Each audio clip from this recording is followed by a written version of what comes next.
se Allez, on plonger attaque. sur les maths appliquées EDEC 2025. Des premiers échos qu'on voit actuellement sur le chat, c'était un sujet qui a fait plaisir, beaucoup plus abordable, on finit en beauté. Ouais, ouais. Est-ce que tu as pu survoler déjà ce sujet, Olivier? T'en penses quoi? Et on va s'y pencher juste là. Ouais, j'ai survolé tout ça et je suis d'accord avec les commentaires qui disaient quoi, c'est de l'eau, etc. Je suis, je suis d'accord avec vous. Là, on revenait à des standards beaucoup plus simples en fait, hein. Donc là, donc sur les decks, il y avait donc comme d'habitude trois exos, un problème. Là, exo 1 où c'était une fonction définie par une somme géométrique dérivée en fait déguisée, qui a été déjà donnée à plusieurs reprises au concours. Ça, pour ceux qui veulent aller regarder, c'était tombé deux fois la même année en 2009 à ESSEC et à Ecricom, exactement la même, ou quasiment la même, hein. Donc ça, c'est une somme qui tombe très souvent. Et où là, donc on avait derrière un exercice autour des suites implicites et où il mâchait quand même le boulot. Donc franchement, c'est pas comme le HEC 91 que j'aime donner à mes élèves et qui à chaque fois sont en panique parce qu'il n'y a pas d'étape, c'est plus dur encore que ça. Mais là, ici, c'était complètement balisé. C'est-à-dire que là, à l'ESSEC, il disait directement calculer cette somme. Et calculer cette somme sans le symbole sigma. C'est-à-dire qu'il te faisait le truc sans avoir le détail. Alors que là, à l'EDEC, bah, c'est de l'eau, effectivement. Ils nous prennent par la main, ils disent regardez, vous allez d'abord faire comme ça. Attention, X doit être différent de 1. Bah, ouais, ça, on ne le dit pas à HEC. Là, on le disait. Donc, on était quand même beaucoup plus tenu par la main. Et donc là, le premier exercice, même si les étudiants n'aiment pas trop ces histoires, ça, c'est ce qu'on appelle les suites définies de manière implicite. Suite implicite. Souvent, les étudiants n'aiment pas trop. On avait dit que ça tombait plus trop, mais c'était tombé l'an dernier à l'EM Lyon. Donc moi, je dis, oulala, méfiez-vous. Les suites implicites, ça a tombé de tout temps. Depuis que je suis en prépa, c'est-à-dire depuis 30 ans, comme je vous l'ai dit, il y a eu des suites implicites. Donc, ben, voilà, c'est retombé une fois de plus à l'EDEC. Et pour l'info, c'est même tombé en appro. On le verra dans quelques minutes. Donc, Exo 1, classique. On est pris par la main, mais avec des petites subtilités sur la monotonie. Souvent, les élèves font des erreurs du style Fn est croissante, donc la suite Un est croissante. Ben non, c'est pas comme ça que ça fonctionne. Parfois, on a dans les deux sens la fonction qui est croissante et la suite Un qui est décroissante, par exemple. Bon, là, j'ai pas fait l'étude, donc je sais pas si elle était croissante ou pas. Elle a l'air croissante. Donc, bah voilà, là, on avait typiquement le cas d'une fonction croissante et d'une suite décroissante. Donc là, juste, je vais pour que les étudiants voient un petit peu comment ça peut fonctionner cette histoire, et peut-être les étudiants de première année pourraient en tirer parti. On a ici, imaginons, je vais dire n'importe quoi là, c'est par rapport à, bon, je vais faire par rapport à 0, mais c'est juste pour que vous compreniez. Hop. On peut très bien avoir une fonction comme ça. Imagine, ça c'est F1. Je vais en mettre une autre. Ça c'est F2, la courbe représentant F2. Et du coup, là, ça coupe l'axe. Même là, c'était 1, c'était pas 0. Mais c'est pas grave, on va faire comme si c'était le cas. Là, c'est U1, là, c'est U2. Et donc, vous voyez bien qu'on a, et donc là, je peux mettre la courbe représentant Fn et la courbe représentant Fn plus 1. Là, vous avez Un et là, vous avez Un plus 1. Vous voyez bien ici qu'on peut très bien avoir une fonction qui est croissante. Pourtant, la suite qui, elle, représente ben, la racine, en fait, là où ça coupe l'axe des abscisses, vous voyez bien qu'ici, elle décroît. U1, U2, ben, U1 est plus grand que U2, qui est plus grand que, etc. Donc, voilà, c'est ça qu'il fallait ici bien avoir en tête pour ne pas faire de confusion. Et donc, c'était l'un des objets ici de cet exercice. Donc ça, c'était donc l'exo 1. Exo 2, Et ensuite. d'ailleurs, à souligner, Olivier, hein, tu vois, on s'était dit, enfin, les fonctions à deux variables, hein, toujours pas tombées à l'EDEC, hein, pour les applis, Non. là, ça a été radio cette année sur aucun des cinq sujets, fonctions à deux variables, donc Ce qui est quand même, voilà, permets-moi de le dire aussi, assez irrespectueux pour tous les professeurs qui ont traité pendant 3 ans ces chapitres et qui ne sont pas tombés. C'est quand même surprenant. Alors, tu vas me dire, oui, mais ça va peut-être tomber l'an prochain. Certes, on aura encore la discussion là-dessus, mais oui, c'est pas tombé. Il n'y a mais pas eu par de contre, fonction de variable. la fonction sous l'écriture d'une somme, pareil, ça n'a pas été, c'était pas tombé de cette manière-là depuis quelques temps du côté de l'EDEC, mais on l'a déjà vu, c'est pas non plus quelque chose qui est hyper déroutant, même si c'est un peu plus exotique que d'habitude. Là, tu veux dire les suites implicites avec une somme? Exactement, ouais. Ouais, voilà. J'aurais pu vous mettre des sujets où c'était tombé. Donc voilà, je vous ai donné ESSEC 2009, mais il y en a eu d'autres. Il y a eu ESSEC 2002 aussi. Bon, c'est quand même un classique du concours. Donc il faut quand même, là, le plus vieux que je connaisse, moi, c'était, je vous dis, HEC 91, où il y avait quasiment la même somme. C'était la somme des XK. C'est même pas KXK, c'était la somme des XK. Donc là, c'est donc voilà, exercice, je pense qu'on pouvait faire. Est-ce qu'il fallait le faire en premier? Peut-être pas, parce que là, on voit l'exo 2, et l'exo 2, on se dit que ça va être du bonheur, parce que c'est un exercice d'algèbre où là, il y avait. Alors, Darren, est-ce que tu veux que je fasse d'abord un petit overview de tous les exos, ou est-ce que je rentre un peu dans. Fais comme tu es en train de faire, c'est-à-dire de regarder les exo par exo sans balayer et directement relever dès qu'il y a des points comme tu le fais, c'est très bien, c'est apprécié dans le Voilà. chat. Pour le moment, on lit de manière linéaire. On va répondre à la question hein, combien de pourcentage pour avoir 20 et aussi parler un petit peu de la partie barème avec Ouais. les Alors, spécificités de l'EDEC, on y reviendra après. ça, je peux répondre tout de suite s'il y en a Ouais, qui veulent vas-y. aller dormir ou quoi. C'est vrai. Eh bien, en fait, le 20, j'ai demandé à notre major, il avait terminé en 3h30 le sujet. Donc Ah là, ouais. le 20, c'est clairement 100%. Voilà. Donc, Ah si vous ouais. voulez avoir 20, il faut faire 100% du sujet sur la maths appli. Donc voilà. Ah non, mais après, non, il faut faire 100%. Mais la question, c'est enfin, combien de pourcentage du sujet juste, du sujet juste, pardon, du coup, Ah pour non, il faut avoir. faire 100%. Si tu ne fais pas 100% du sujet juste, tu n'as pas 20. Voilà, c'est ça, je ne sais Ah, pas si ok. c'était clair. C'est-à-dire que là, le 20 sera sans doute autour de 100% du sujet réalisé, à peu près. Ok. Donc voilà, à peu près. Hein. En tout cas, il était terminable. Est-ce que les meilleurs l'auront terminé et l'auront bien fait et est-ce qu'il y en aura suffisamment pour que. Voilà, ça, je ne sais pas. Mais en tout cas, je peux vous dire qu'il y en aura beaucoup qui auront terminé le sujet. Donc après, il Ok. faudra bien faire. Et donc la différence sur ce genre de sujet va se faire. C'est pour ça que c'est peut-être pas une bonne nouvelle. Hein. Certains disaient que c'était beaucoup plus simple, c'est vrai. Mais la différence, elle va forcément se faire quelque part. Et donc, elle va se faire sur la rédaction, fatalement. Donc là, sur l'exo 1 notamment, c'était de l'analyse. Bah, souvent, les élèves négligent les quantificateurs, négligent de dire quand il faut dériver, quand il faut dériver que la fonction est dérivable, quand on doit composer par une fonction, préciser si elle est croissante ou décroissante, strictement ou pas. Enfin voilà, il y a des petites subtilités qui viennent se loger à chaque fois sur les sujets. Là, notamment sur l'exo 1, ici, il y avait une petite, en déduire limite de UN. Bon, et encore, ils sont sympas, vraiment, ils nous aiguillent. Enfin, tout le long, ils nous aiguillent. Mais là, typiquement, ils auraient pu directement dire calculer la limite, enfin, donner la valeur de L. À HEC, directement, ils disent trouvez la valeur de L et débrouillez-vous. Là, ils nous guidaient. Donc, la diff, elle va se faire sur la rédaction. Juste avant, Bart, on va y répondre après pour les maths à pro. On va s'y plancher juste après pour les maths à pro. Tu peux revenir hein, si tu veux faire autre chose d'ici 15-20 minutes pour qu'on se penche pardon, ensuite sur la maths à pro. Khalil qui nous dit si on a laissé 6-7 questions, est-ce que c'est grave? Alors, juste à savoir que le barème de l'EDEC, de manière générale, il est fait pour être noté sur 24 ou 26, je dirais. Donc, c'est pas une note sur 20. Donc, en réalité, si on pense qu'il faut avoir je dirais la note maximale pour faire 100%. Si on est à 90-85%, on est quand même voilà, sur des notes qui vont tendre peut-être pas à 20, mais on voit des 19,8, Exactement. des 19,7, en bref, des très J'ai bonnes notes. regardé, j'aime bien envoyer des messages à mes élèves juste avant les épreuves. J'ai regardé hier soir ou ce matin, je ne sais plus, l'un de nos majors l'an dernier qui lui avait eu 19,3 à l'épreuve de l'EDEC. J'ai regardé, il n'a pas tout fait. Hein. Donc il y avait voilà. Par contre, rédaction concise, toujours précise, et il sautait certaines questions. Donc, quand je dis que c'était terminable, après la question c'est est-ce qu'il y aura beaucoup d'étudiants qui l'auront terminé et bien rédigé? Peut-être pas.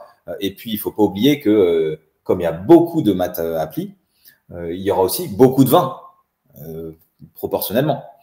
Donc, l'étudiant dont je vous parle, je vous en ai déjà parlé, lui c'est un étudiant, comme j'ai rarement vu en fait, qui est vraiment très fort. Donc il sera plus que 20. Donc, du coup, est-ce que le 20 sera plutôt à. Donc, si on l'a acheté 5 ou 6 questions, peut-être. Mais toujours est-il que la diff sur ce genre de sujet, elle se fait un peu sur la vitesse, mais elle se fait aussi beaucoup quand même sur la précision, concision. Il faut être à la fois, c'est là ça qui est un peu difficile, concis et précis. Il faut rien louper en fait dans les arguments clés. Bon, premier exo, je vous ai dit, il n'y avait pas énormément de gros arguments clés qui venaient, un petit peu, mais pas trop. Deuxième exo, algèbre linéaire avec donc de la diago, où là, question 1AB, donc là, typiquement, il y en a qui sans doute, ont fait la méthode avec les 3 points. Je ne sais pas s'il y en a qui vont en parler ici, mais là, l'exo 2, il y avait tout de suite aussi l'occasion de se distinguer. C'est-à-dire que l'exo 2, la question 1A, méthode 1, on fait la méthode des 3 points, quoi. Donc, les méthodes 1, les 3 points, vous savez, E inclus dans M3 de R, enfin, je ne vais pas les faire. Bref, et ça, c'était long. Alors qu'en fait, on pouvait faire méthode 2 qui nous permettait directement de répondre à la 1A et répondre à la B par la même occasion. On fait d'une pierre deux coups.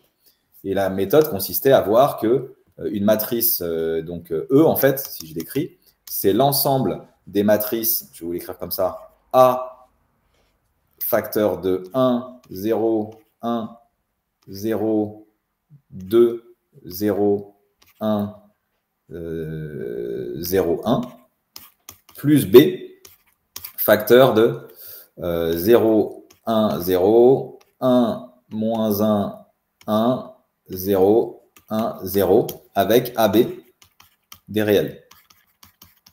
Et du coup, on met, vous voyez, c'est-à-dire que toutes les matrices de E, on peut les décomposer comme ça en A fois une matrice plus B fois une autre matrice. Bon, et du coup, on voyait en 2 lignes, hein, donc moi je l'aurais quasiment rédigé comme ça, hein, égale vect de ces 2 matrices, quoi. Je ne vais pas les réécrire, vous m'avez compris.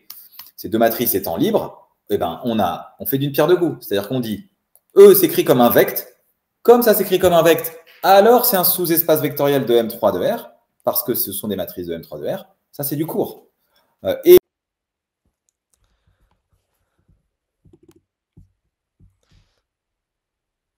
Alors Olivier qui va se reconnecter, qui a dû être déconnecté, il va revenir dans un instant, ne bougez pas.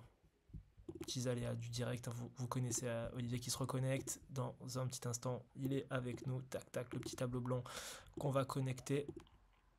On bouge pas Olivier, tu m'entends?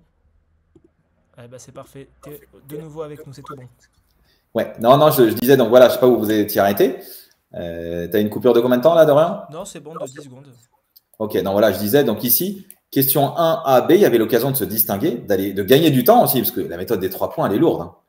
Donc là, je suis curieux de voir si dans le chat, il y en a qui ont fait la méthode des 3 points pour la question 1A ou s'ils ont vu que c'était la méthode 2 la plus rapide ici. Mais en tout cas, voilà, là ici, on avait l'occasion de voir un grand classique du concours qui permet d'aller plus vite et du coup de libérer du temps pour aller faire les dernières questions. Et ensuite, donc il n'y avait pas de grande surprise sur ce sujet. Là, on voyait, voilà, montrer que les matrices ne sont pas inversibles, ce qui veut dire que 5 est valeur propre et moins 4 est valeur propre. Donc, c'était vraiment de la diagonalisation ici, comme on l'aime, c'est-à-dire sans trop de problèmes, sans trop de gros calculs.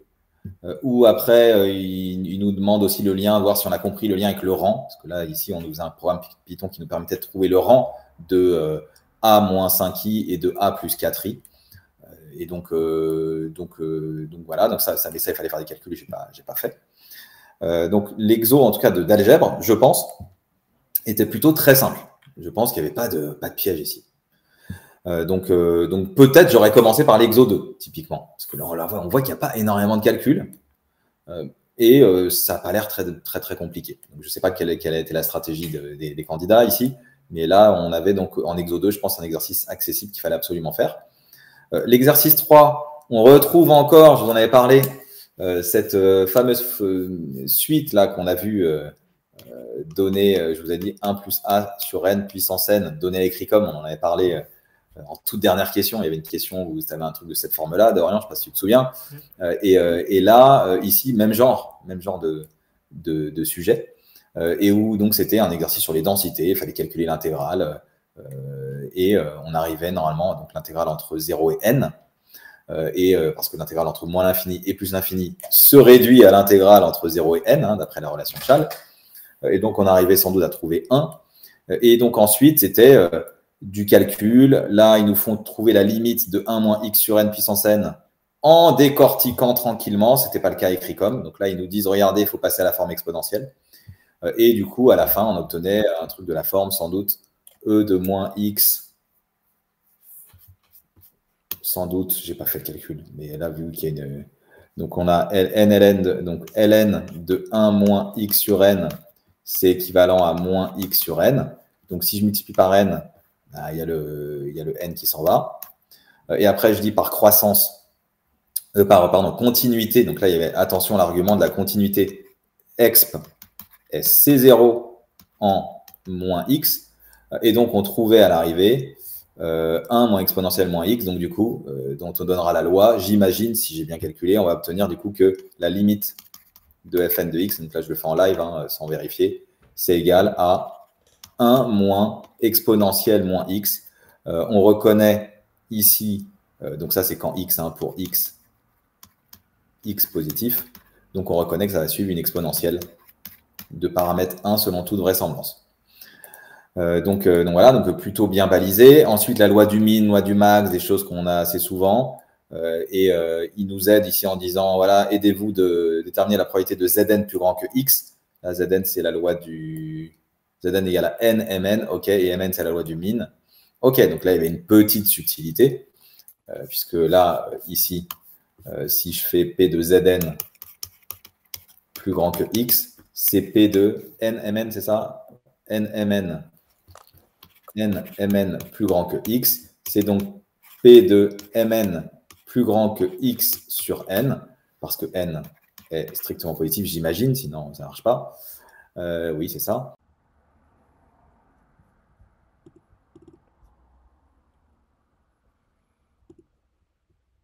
Là, c'était la probabilité que U1 soit plus grand que X sur N, inter U2 soit plus grand que X sur N, et ça, c'est du cours, en fait. Hein. Donc, prenez n'importe quel formulaire de cours, vous avez ça. UN plus grand que X sur N. Et donc, on arrive à trouver, les événements en sont indépendants parce que les variables UI le sont sans doute. Et donc, on trouvait. Donc là aussi, c'était de l'eau, effectivement. On avait ici un exercice 3 qui était quand même plutôt classique. Dorian, tu es toujours avec moi, c'est bon? Toujours, ouais, nickel. Ouais, parce qu'il faut savoir que là, je ne vois pas Dorian, je suis en train de faire des maths. Il voit le sujet que vous voyez actuellement à l'écran, il voit pas ma tête là, il voit pas ce que je suis en train de lui faire. Il y a Nathan qui nous dit le cheat code pour la méthode 2. J'ai fait la méthode des 3 points du coup. Nathan nous dit est-ce que vous avez d'autres questions ou pas ici? Pour le moment, non. Moi, ça, maintenant, c'est fini, parce qu'il n'y a plus de sujet de maths, hein, mais je le dis pour les premières années qui nous regardent peut-être. C'est que de manière générale, quand on a une question 1, A, B, lisez toujours toute la question. A, B, C, voilà. 5A, B, C, où est-ce qu'on va? Et est-ce qu'il n'y a pas un D? Non, il n'y a pas de D. Voilà, voir où on va, en fait, à chaque fois. Les étudiants ont l'impression de perdre du temps. Non, on ne perd pas. Là, typiquement, on gagnait 3 minutes ou 4 si on voyait ça. Donc voilà, conseil pour les premières années ou malheureusement ceux qui vont peut-être QB. Il y en a chaque année. Donc ça c'était l'exo 3. Et puis on terminait par un problème sans doute le plus technique, où il y avait un mélange de simulation Python, où il y avait des lois conditionnelles, un petit peu comme on les a vues, si ma mémoire est bonne, c'était sur la maths 2 sans doute, ou sur je ne sais plus, mais on l'a vu cette année, hein, c'est retombé. Tout ce qui est loi conditionnelle. Je vous avais même posté EDEC 2004 que je donne tout le temps, moi, sur les lois conditionnelles, qui est très bien. Et donc là, c'était, il fallait un peu réfléchir. Il y avait la formule des probas totales qui était à l'honneur, vous voyez, pour passer ici de P de xn égale 1, sachant un plus 1, là, typiquement, c'était une formule des probas totales, ou sans doute, je n'ai pas regardé le détail, hein, mais P de xn égale 1, ça va être la somme des P de UK fois P de xn égale 1, sachant UK. Voilà, pour K qui varie, j'imagine, de 1 à N. Voilà, formule près totale, en ayant précisé que P de UK est non nul. Attention, les étudiants ont tendance à l'oublier. Là aussi, je vous dis, la diff, elle se fait sur ces petits détails-là. Sur la maths 2, là, il y avait aussi une subtilité là-dessus, où il y avait la formule près totale avec les chaînes de Markov, et il y avait bien une distinction de cas à faire, j'ai vérifié. Distinction de cas entre le cas où le système complet d'événements est de probabilité non nulle et le cas où il n'est pas de probabilité non nulle, et donc il faut faire des distinctions de cas. Et ça, on le voit le plus souvent dans les grandes prépas, peut-être un peu moins dans les autres. Donc là aussi, une forme d'inégalité, on va dire. On a des étudiants dans le chat, Olivier, hein, qui nous disent, certains qui n'ont pas pu terminer le sujet dans son intégralité, qu'ils ont pour certains pas fait l'entièreté du problème, ou alors qu'ils ont esquivé quelques petites questions qui étaient un peu techniques tout au long de ce sujet. Est-ce que c'est pénalisant et du coup, est-ce qu'on peut resituer à combien on pourrait estimer d'avoir une note, je dirais, qui va tendre vers 20 et le 16, parce que pour rappel aussi, les decks balisent généralement en dessous de 4, entre 4 et 8, entre 8 et 12, 12, 16, et les très bonnes copies au-dessus de 16. Ouais, c'est-à-dire que là, c'est difficile parce que c'est pas du tout linéaire en fait. Hein, j'ai expliqué la dernière fois. C'est pas linéaire, c'est-à-dire que les points entre 16 et 20 sont beaucoup plus difficiles à aller chercher que les points avant entre 16 et 20. Donc, on peut très bien avoir 16, je pense, ici, si par exemple, on a tout fait sauf la dernière page, j'imagine. C'est-à-dire que là, si la dernière page n'a pas du tout été touchée et qu'on a par contre parfaitement exécuté tout, là, peut-être qu'il y a autour de 16, 15, 16. Vous dire plus, je ne sais pas. Là, vraiment, malheureusement, je ne suis pas dans le secret des dieux, mais en tout cas, le sujet était terminable. C'est ça quand même qu'il faut avoir en tête. Alors qu'il y a des années où c'est interminable. Même des très, très forts ne terminent pas. Là, c'était terminable. Ok. Ça demandait un bon niveau technique sur la fin. Donc là, il y avait notamment puis des petites subtilités, je dis des détails. Hein. Là, quand tu as du plus l'infini, là, certains ont peut-être directement fait par télescopage, on a. Là, sans doute le plus rigoureux était de passer à la somme partielle, de poser un grand N plus grand que 2, et de faire la somme J allant de 2 à grand N posément. Et ensuite, on fait tendre le grand N vers l'infini une fois qu'on a validé que la série était convergente. Et elle est convergente parce que c'est télescope, il n'y a pas trop de difficultés. Et K sur N est plus petit que 1 en valeur absolue parce que K comprend entre 0 et N-1. Donc, ça marche. Mais il fallait tout ça. Bon, et là, il y avait aussi une question qui était ici, c'est pour ça que Deck 2004, je l'aime beaucoup, c'est qu'il entraîne aussi à ça. Ici, dans le calcul de l'espérance, il y avait, semble-t-il, je ne l'ai pas fait, c'est l'un de mes élèves qui m'a dit, une interversion des symboles sigma. Interversion des doubles sommes. Vous savez, les doubles sommes, les étudiants n'aiment pas quand il y a des doubles sommes, et bien là, il fallait faire les doubles sommes. Interversion de symbole sigma, où là, c'était une question donc, qui, sans doute, là, ici, c'était la question, on va dire, la plus rémunératrice peut-être du sujet. Question 8A. Tu me dis ainsi dans le chat, il y en a qui ont fait cette question, mais là, c'était a priori l'une des plus techniques. Et puis, on terminait, par contre, ça, fallait l'avoir identifié. Le 9A, c'est du classique. Hein. Même tout, en fait. Enfin, le 9, ouais, voilà. Le 9, là, le 9, Dorian, qui a peut-être pas fait de maths depuis des mois, je pense, mais même là, il sait refaire ça, je pense. Ça, on est d'accord, c'est du bonheur. Ah ben là, en tout cas, si on a bien bossé, qu'on a bien bachoté les maths, là, pour le coup, c'est vraiment du classique, c'est sur tous les sujets, on l'a systématiquement. Tous les ans, ça tombe, ce truc. Donc ça, somme, là, en gros, c'est la somme des 1 sur K qui est équivalent à ln de n. Voilà, c'est ce grand classique du concours qui nous était proposé ici, qui est allant de 1 à n, quand n tend vers plus l'infini. Voilà. Et là, on nous le redémontrait, alors c'était somme des 1 sur P, mais c'est la même chose. On nous le refaisait démontrer gentiment. Donc là, tactiquement, moi, je vois ça. Imaginons, j'arrive, question 8A, il me reste 10 minutes. Je me dis 8A, waouh, interversion de somme. En plus, 10 minutes, c'est les 10 minutes les plus stressantes, les 10 minutes de la fin. Moi, je ne fais pas ça. Moi, je vais directement aller chercher les points là. Hein. Parce que là, le risque d'erreur est trop grand. Alors que là, il y a 0 risque d'erreur quand on a travaillé. Donc ça, il faut l'identifier aussi. Hein. Souvent, nous, on conseille à nos élèves de faire des survols de sujets pour dire, OK, je vais aller prendre des points là, et puis là, et puis là. Et puis pour la fin, je vais aller me faire ça. Parce qu'à la fin, c'est là que je suis le plus stressé. Donc c'est là qu'il faut que je mette sans doute des questions qui sont hyper accessibles. Et là, c'était parfait pour terminer en beauté. Donc voilà, tactiquement, comment moi j'aurais abordé ce sujet. Donc conclusion, hein, sujet beaucoup plus simple que ce qu'il y a eu sur les parisiennes. Ouais. Un peu comme chaque année, mais là, il y avait un vrai écart. Pardon? On peut aller gratter, hein. Franchement, il y a des questions là, c'est encore une fois bonne lecture du sujet. La 9A, même si le problème il nous fait peur, qu'il y a des probas, etc. Le 9A, clairement, il y a zéro proba, on peut aller chercher. Pour le D, bah, on voit que le E de XN est donné juste au-dessus, on peut essayer de travailler quelque chose, de proposer quelque chose. Donc encore une fois, ça t'intéresse à hyper bien lire, hein, le sujet. Bah là, il n'y a plus d'épreuves de maths, ça y est, c'est la cinquième, vous avez fait 20 heures de maths là sur ces concours si vous avez tout passé. Mais encore une fois, voilà, c'est cet aspect essentiel qu'on dit pour les premières années, futur cube, etc., de bien, bien, bien, bien lire le sujet pour aller chercher des points. Exactement.